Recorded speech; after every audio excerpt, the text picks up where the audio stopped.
Hello everyone, circle of education welcomes you. English literature writer series में हम पढ़ रहे हैं विलियम शेक्सपियर, जिसमें अब तक हम उनकी 6 ट्रेजेडीज़ को बहुत ही डिटेल में डिस्कस कर चुके हैं।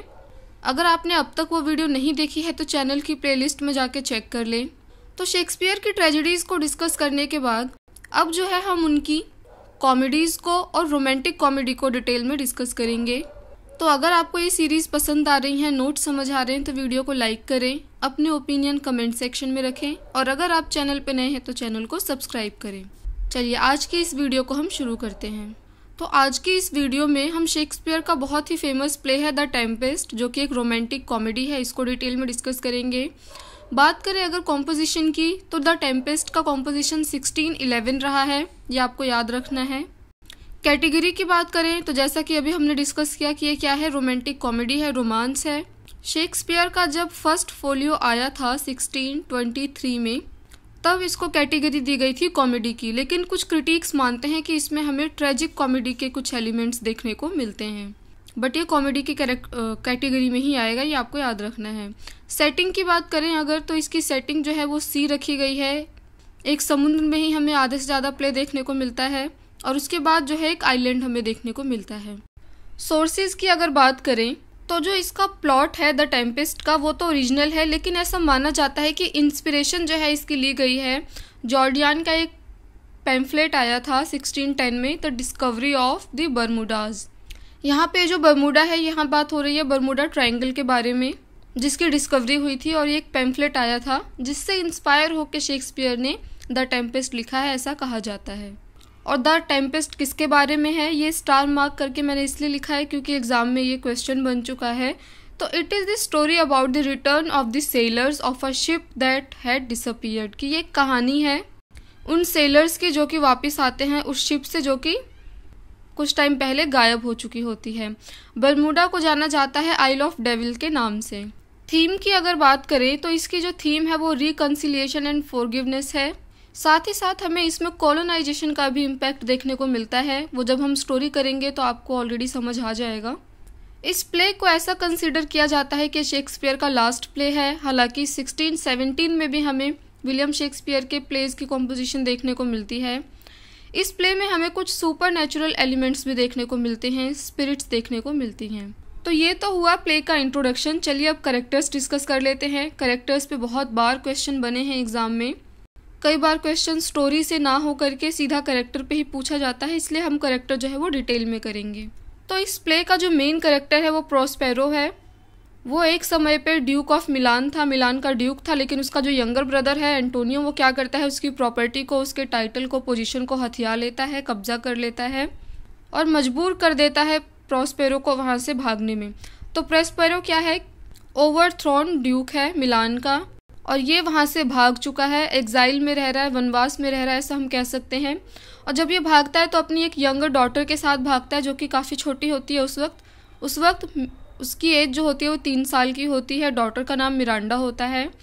और ये कितने पीरियड के लिए रहते हैं एग्जाइल में, ये भी आपको याद रखना है, 12 साल के लिए रहते हैं। और जिस वक्त ये मिरांडा के साथ जाता है, मिरांडा कितने साल की होती है, 3 साल की होती है। तो मिरांडा कौन है, डॉटर है प्रोस्पेरो की। नेक्स्ट कैरेक्टर देखते हैं एंटोनियो। एंटोनियो कौन है, ब्रदर है प्रोस्पेरो का, उसका छोटा भाई है ये। एंटोनियो क्या करता है, अनसर्व his position as duke of Milan. अनसर्व क्या होता है, किसी की पोजीशन को हथिया लेना। तो क्या करता है, अपने भाई का पोजीशन ये जो है खुद उससे छीन लेता है, हथिया लेता है, कब्जा कर लेता है और खुद जो है वो क्या बन जाता है, ड्यूक ऑफ मिलान। तो ये तीनों तो जो हैं एक ही फैमिली के हैं। चलिए और कैरेक्टर्स देखते हैं। अब ये अदर 3 कैरेक्टर्स हैं एक फैमिली के, जिसमें अलोंजो है। अलोंजो कौन है, किंग ऑफ नेपल्स है। अलोंजो क्या है, हेल्प करता है एंटोनियो की एक आर्मी के साथ, किसके खिलाफ, प्रोस्पेरो के खिलाफ, ये आपको याद रखना है। नेक्स्ट कैरेक्टर है सेबेस्टियन। सेबेस्टियन कौन है, ब्रदर है एलोंजो का। एलोंजो कौन है, किंग ऑफ नेपल्स, तो सेबेस्टियन उसका भाई है। और प्ले के मिड में हमें देखने को मिलता है कि सेबेस्टियन भी अब क्या कर रहा है, अपने ही भाई का मर्डर प्लान कर रहा है। नेक्स्ट कैरेक्टर है फेर्डिनेंड। फेर्डिनेंड कौन है, सन है अलोंजो का, यानी ये कौन हुआ, प्रिंस हुआ नेपल्स का। और फर्डिनेंड को जो है प्यार हो जाता है मिरांडा से, ये भी एग्जाम में क्वेश्चन बन चुका है। तो फर्डिनेंड को किससे प्यार होता है, मिरांडा से। लेकिन याद रखने वाली चीज़ ये है कि शादी के लिए जो है प्रपोज मिरांडा करती है फर्डिनेंड को। चलिए अब कुछ अदर कैरेक्टर्स देख लेते हैं, जिसमें कैलिबन बहुत इंपॉर्टेंट कैरेक्टर है, एग्जाम में क्वेश्चन आ चुका है इस पे। इसको एज अ विलन दिखाया गया है प्ले में। And he is a deformed son of a witch, ये एक विच का सन है। विच का नाम क्या है? साइकोरेक्स। साइकोरेक्स पे भी क्वेश्चन बन चुका है। तो प्रॉस्पेरो क्या है, इसको अपना स्लेव बना करके रखता है आइलैंड पे। अनदर कैरेक्टर एक स्पिरिट है, Ariel. It is the spirit of the air. और एरियल क्या करती है? प्रॉस्पेरो के सारे ही काम करती है। नेक्स्ट कैरेक्टर है गोंजालो। गोंजालो क्या है? एक ओल्ड कोर्टियर था। जब प्रॉस्पेरो जो है वो ड्यूक होता है मिलान का, तो गोंजालो क्या है, वो मदद करता है प्रॉस्पेरो की मिरांडा के साथ भागने में। अदरवाइज प्रॉस्पेरो का जो ब्रदर था एंटोनियो, वो मर्डर कर देता अपने भाई का। तो गोंजालो क्या है, वो हेल्प करता है उनकी भागने में। अनदर कैरेक्टर है ट्रिनकोलो। ये कौन है? किंग का जेस्टर है। और ये भी जो है एक प्लान में शामिल हो जाता है, जिस प्लान में प्रॉस्पेरो के मर्डर की बात हो रही होती है। अनदर माइनर कैरेक्टर्स देख लेते हैं। स्टीफानो कौन है? एक ड्रंकन स्टेवार्ड है, शराबी है और किंग का स्टेवार्ड है। ये क्या करता है? ऑफर करता है वाइन ट्रिनकोलो को, और ये भी प्लान में शामिल होता है प्रॉस्पेरो के मर्डर में। ये लोग मर्डर जो है ये आइलैंड पे प्लान करते हैं। फ्रांसिस्को और एड्रियन कौन है? लॉर्ड्स ऑफ किंग है। बोट्सवान कौन है? शिप इंचार्ज है। जब शिप रैक हो रहा होता है तो उसका इंचार्ज होता है बोट्सवान, ये आपको याद रखना है। कुछ अदर स्पिरिट्स हैं जो कि परफॉर्म करती हैं मास्क में जब शादी होती है फर्डिनेंड एंड मिरांडा की। वो कौन सी स्पिरिट्स हैं आइए देखते हैं। Iris, Ceres, Juno, nymph, Caesar and papers. तो ये तो हुए सारे कैरेक्टर्स। चलिए अब स्टोरी को बहुत ही डिटेल में डिस्कस करते हैं, और अगर आपको अभी कैरेक्टर्स में कोई भी कन्फ्यूजन है तो वो स्टोरी के साथ जो है वो क्लियर हो जाएगा। तो प्ले जब स्टार्ट होता है तो ओपनिंग सीन में हमें देखने को मिलता है कि कुछ लोग जो है ना वो यहाँ वहाँ भाग रहे हैं, परेशान हैं, डरे हुए हैं। तो एक क्योस का माहौल देखने को मिलता है हमें ओपनिंग सीन में। और फिर स्टोरी मूव करती है और हमें पता चलता है कि अलोंजो जो कि किंग है नेपल्स का, वो वापस आ रहा है अपनी डॉटर की शादी से। और वो शादी कहाँ होती है? ट्यूनिस में होती है। तो जब वो वापस आ रहा है तो वो अकेला नहीं है, उसके साथ में और भी लोग हैं। वो कौन कौन है? फर्डिनेंड है जो कि उसका सन है, और उसका ब्रदर है सेबेस्टियन। और साथ ही साथ एंटोनियो भी है जो कि अब ड्यूक ऑफ मिलान है, और गोंजालो है जो कि कोर्टियर है। तो ये सब जो है किसके साथ हैं? अलोंजो के साथ हैं बोर्ड पे। इनको लगता है कि शिपरैक हो चुकी है, तूफान आ चुका है, और इसलिए वो परेशान होकर यहाँ वहाँ क्योस कर रहे हैं, भाग रहे हैं। तो यहीं पे क्वेश्चन बन जाता है, एग्जाम में क्वेश्चन आता है कि जब वो वापस आ रहे होते हैं तो कहाँ से आ रहे होते हैं? तो आपका आंसर होगा ट्यूनिस। तो उनकी जो शिप है वो रैक हो चुकी है। Their ship is wrecked in storm and all the passengers and crew are thrown into the furious sea. और अब सब क्या है? अब समुद्र में आ चुके हैं, समुद्री तूफान का इन्होंने सामना किया है। फिर हमें देखने को मिलता है कि ये जो स्टॉर्म आया था, ये जो तूफान आया था, ये नेचुरल नहीं था, इसको क्रिएट किया गया था। इसको क्रिएट करने वाली स्पिरिट का नाम होता है एरियल। और एरियल जो है वो किसके लिए काम करती है? प्रॉस्पेरो के लिए। प्रॉस्पेरो क्या है? कुछ अपनी बुक्स के साथ जो है वो जादू सीख लेता है, मैजिक आता है इसको, तो वो स्पिरिट्स को जो है अपने कंट्रोल में रखता है। अब प्रॉस्पेरो ने ऐसा क्यों करवाया अपनी एरियल स्पिरिट से, ये हमको आगे स्टोरी में पता चलेगा। तो दूर से खड़े होकर प्रॉस्पेरो और अपनी जो उसकी डॉटर होती है मिरांडा, जो 15 साल की हो चुकी है अब, वो जो है दूर से ये शिपरैक देख रहे होते हैं आइलैंड से। तो ये सब जब होता हुआ देखती है मिरांडा बहुत ज़्यादा डर जाती है कि ये अभी अचानक से क्या हुआ। फिर प्रॉस्पेरो जो है वो इन्फॉर्म करता है मिरांडा को कि तुम्हें डरने की ज़रूरत नहीं है, जितने भी सारे पैसेंजर्स थे वो सब जो है अब सेफ़ हैं।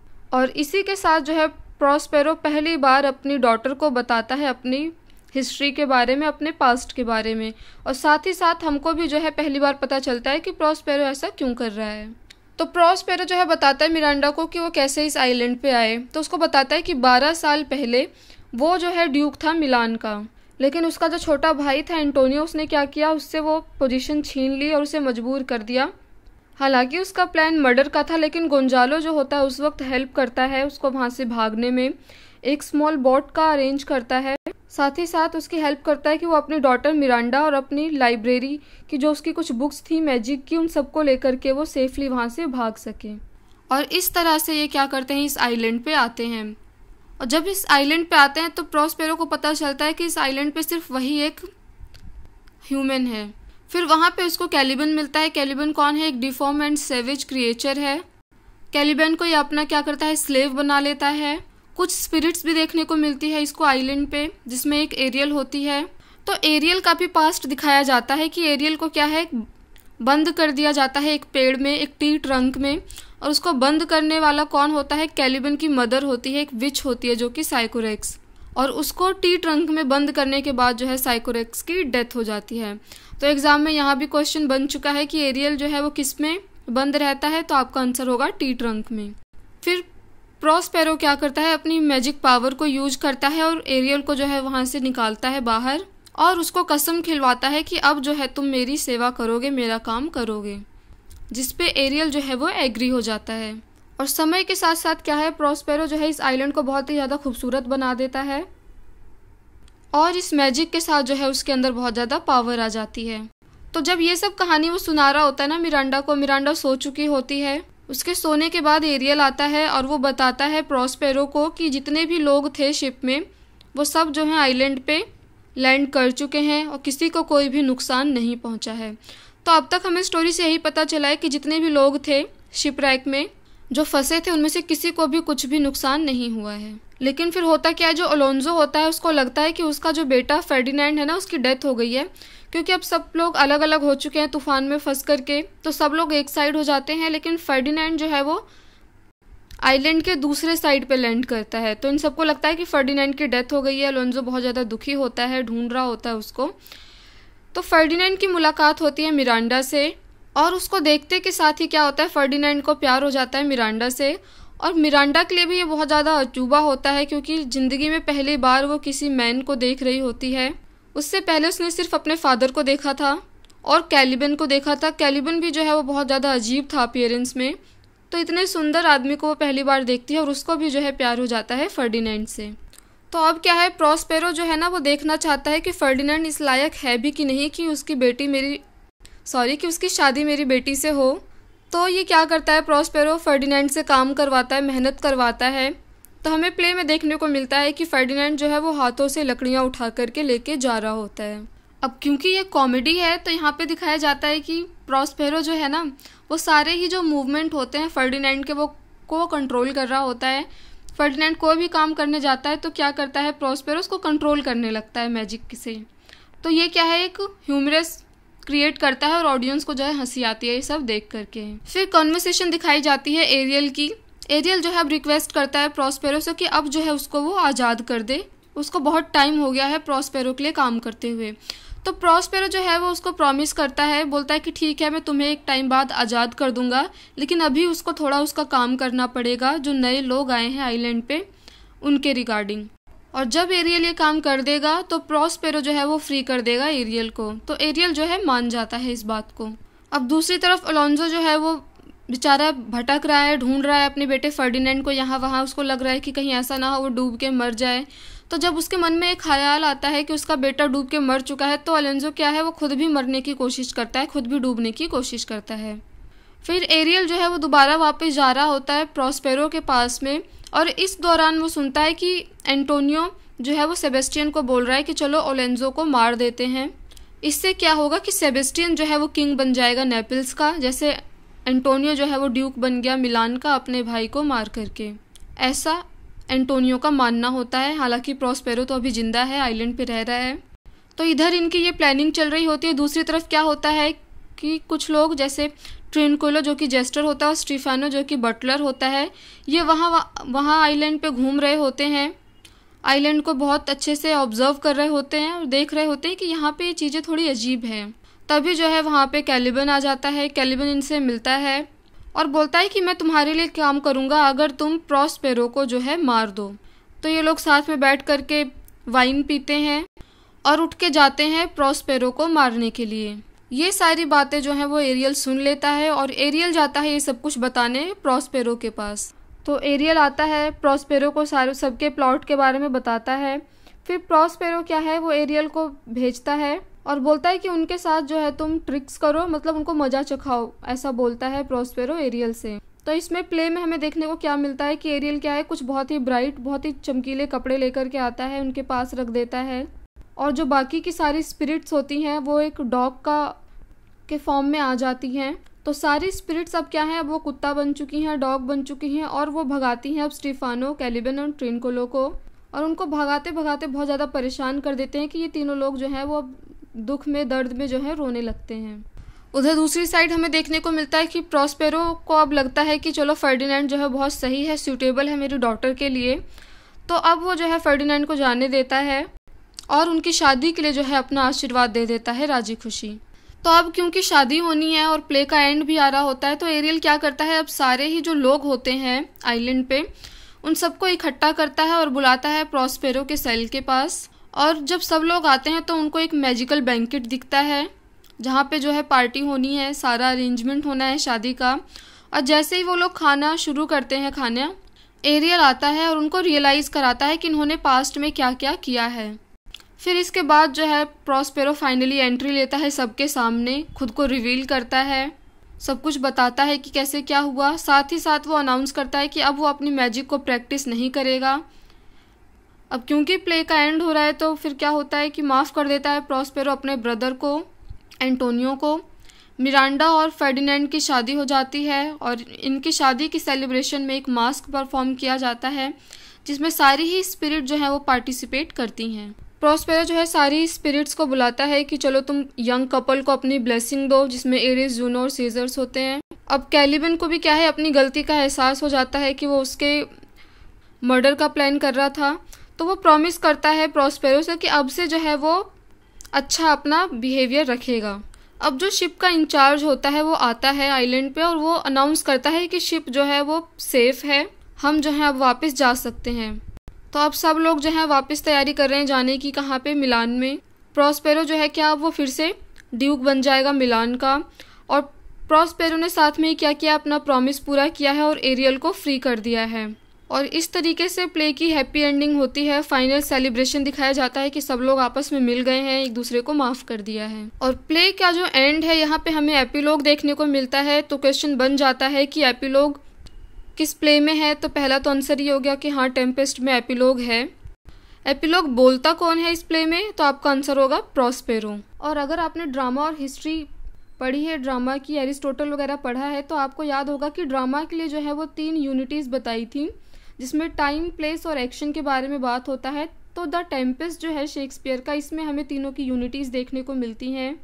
साथ ही एक और इम्पॉर्टेंट चीज़ ये है कि ये जो प्ले है द टेम्पेस्ट, इसको परफॉर्म किया गया था एक मैरिज को सेलिब्रेट करने के लिए। और वो मैरिज किसकी थी, प्रिंसेस एलिजाबेथ की थी, जो कि डॉटर थी किंग जेम्स I की, फेडरिक के साथ। तो ये प्रिंसेस एलिजाबेथ है, क्वीन एलिजाबेथ नहीं है, इसमें आपको कंफ्यूज नहीं होना है।